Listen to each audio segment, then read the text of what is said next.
జరగని విషయాల గురించి భయపడడం, ప్రతి చిన్న విషయాన్ని పెద్ద సమస్యగా ఊహించుకోవడం. నీటి గ్లాసును కింద పెట్టడం నేర్చుకోండి. బురద నీటికి సమయం ఇవ్వడం నేర్చుకోండి. ఖాళీ పడవను చూసి నవ్వడం నేర్చుకోండి. ప్రపంచంలో అత్యంత శక్తివంతమైన ఆయుధం ఏదో తెలుసా? అది కత్తి కాదు, తుపాకీ కాదు, డబ్బు కూడా కాదు, మన మెదడు. అదే మెదడు ఒక సాధారణ మనిషిని సామ్రాజ్యానికి రాజుగా మార్చగలదు. అదే మెదడు అతని తన సొంత ఆలోచనల జైలులో బందీగా కూడా మార్చగలదు. ఈరోజు చాలామంది ఎదుర్కొంటున్న పెద్ద సమస్య పేదరికం కాదు, ఒంటరితనం కాదు, ఓవర్ థింకింగ్. జరిగిపోయిన విషయాల గురించి మళ్ళీ మళ్ళీ ఆలోచించడం, ఇంకా జరగని విషయాల గురించి భయపడడం, ప్రతి చిన్న విషయాన్ని పెద్ద సమస్యగా ఊహించుకోవడం. ఇలా మనసు నెమ్మదిగా అలసిపోతుంది. కానీ మన పూర్వీకులు మహానుభావులు దీనికి అద్భుతమైన పరిష్కారాలు చెప్పారు. ఈరోజు 3 చిన్న కథల ద్వారా వాటిని తెలుసుకుందాం.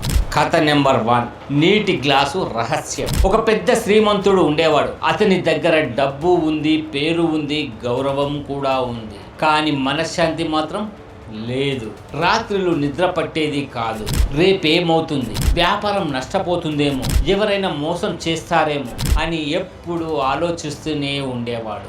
ఒకరోజు ఒక గురువును కలిసి, గురూజీ, నా మెదడు నన్ను ప్రశాంతంగా ఉండనివ్వడం లేదు అని బాధపడ్డాడు. అప్పుడు గురువు ఒక గ్లాసు నీళ్లు అతని చేతిలో పెట్టి, దీన్ని పట్టుకో అన్నాడు. 5 నిమిషాలు గడిచాయి, ఏమీ కాలేదు. అరగంట గడిచింది, చెయ్యి నొప్పి మొదలైంది. 1 గంట తర్వాత అతను భరించలేక, గురూజీ, ఇక పట్టుకోవడం నా వల్ల కాదు అన్నాడు. అప్పుడు గురువు నవ్వాడు. గ్లాసు బరువు మారలేదు, కానీ నువ్వు దాన్ని ఎంతసేపు పట్టుకున్నావో అదే మారింది. మన సమస్యలు కూడా అంతే. కొన్ని నిమిషాలు ఆలోచించడం మంచిదే, కానీ అదే ఆలోచనలు గంటలు, రోజులు, నెలలు మోస్తూ ఉంటే మనసు కూడా అలసిపోతుంది.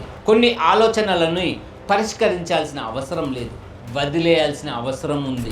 కథ నెంబర్ 2, బుద్ధుడు చెప్పిన బురద నీటి పాఠం. ఒకరోజు గౌతమ బుద్ధుడు తన శిష్యులతో ప్రయాణం చేస్తున్నాడు. దాహం వేయటంతో ఆనందుడిని పిలిచి నీళ్లు తీసుకురమ్మన్నాడు. ఆనందుడు వెళ్ళి చూసేసరికి సెలయేటి నీరు బురదతో నిండిపోయి ఉంది. అతడు తిరిగి వచ్చి, స్వామి, ఆ నీరు తాగటానికి పనికిరాదు అన్నాడు. బుద్ధుడు కొద్దిసేపు ఆగి మళ్ళీ వెళ్ళమన్నాడు. అరగంట తర్వాత ఆనందుడు వెళ్ళి చూసేసరికి అదే నీరు ఇప్పుడు అద్దంలా స్వచ్ఛంగా ఉంది. బురద అంతా కిందికి చేరిపోయింది. అప్పుడు బుద్ధుడు ఇలా అన్నాడు, నీవు నీటిని శుభ్రం చేయలేదు, దానికి కేవలం సమయం ఇచ్చావు. మనసు కూడా అంతే. కొన్ని రోజులు మనం బాధలో ఉంటాం, కొన్ని సందర్భాలు మనల్ని కుదిపేస్తాయి. ఆ సమయంలో ప్రతి సమస్యకు వెంటనే సమాధానం వెతకకండి. కొన్నిసార్లు సమయమే గొప్ప ఔషధం. నిశ్శబ్దంగా ఉండండి, మనస్సు తనంతట తానే ప్రశాంతం అవుతుంది. కథ నెంబర్ 3, ఖాళీ పడవ. ఒక వ్యక్తి సరస్సులో ఒంటరిగా పడవ నడుపుకుంటూ వెళ్తున్నాడు. ప్రకృతి చాలా ప్రశాంతంగా ఉంది. అంతలో మంచులోంచి ఇంకో పడవ వచ్చి అతని పడవని బలంగా ఢీకొట్టింది. అతనికి విపరీతమైన కోపం వచ్చింది. ఎవర్రా వాడు, కళ్ళు లేవని అరిచాడు.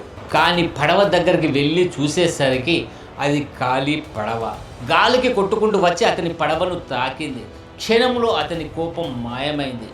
జైన్ మాస్టర్ ఈ కథ ద్వారా ఒక గొప్ప సత్యం చెప్పాడు. మన జీవితంలో మనల్ని బాధ పెట్టిన చాలా మంది ఆ ఖాళీ పడవ లాంటి వాళ్ళే. వాళ్ళ బాధలు, వాళ్ళ పరిస్థితులు, వాళ్ళ అజ్ఞానం వాళ్ళని అలా ప్రవర్తించేలా చేస్తాయి. కానీ మనం మాత్రం, నన్నే ఎందుకు అన్నావు, నాకే ఎందుకు ఇలా జరిగింది అని మైండ్లో 100 కథలు సృష్టించుకుంటాం. అక్కడి నుంచే ఓవర్ థింకింగ్ మొదలవుతుంది. ప్రతి విషయాన్ని వ్యక్తిగతంగా తీసుకోవడం మానేస్తే మనశ్శాంతి మొదలవుతుంది. మిత్రులారా, జీవితం మనం అనుకున్నంత క్లిష్టం కాదు, మన ఆలోచనలు దాన్ని క్లిష్టం చేస్తాయి అంతే. నీటి గ్లాసును కింద పెట్టడం నేర్చుకోండి. బురద నీటికి సమయం ఇవ్వడం నేర్చుకోండి. ఖాళీ పడవను చూసి నవ్వడం నేర్చుకోండి. గుర్తుంచుకోండి, జీవితం ప్రతి దాన్ని అర్థం చేసుకోవడానికి కాదు, అది ప్రతి క్షణాన్ని అనుభవించడానికి.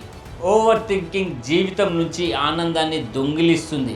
ఈ రోజు నుంచి ఒక నిర్ణయం తీసుకోండి, తక్కువగా ఆలోచించండి, ఎక్కువగా జీవించండి. ఎందుకంటే మనసు ప్రశాంతంగా ఉన్న చోటే నిజమైన సంతోషం ఉంటుంది. Bye bye.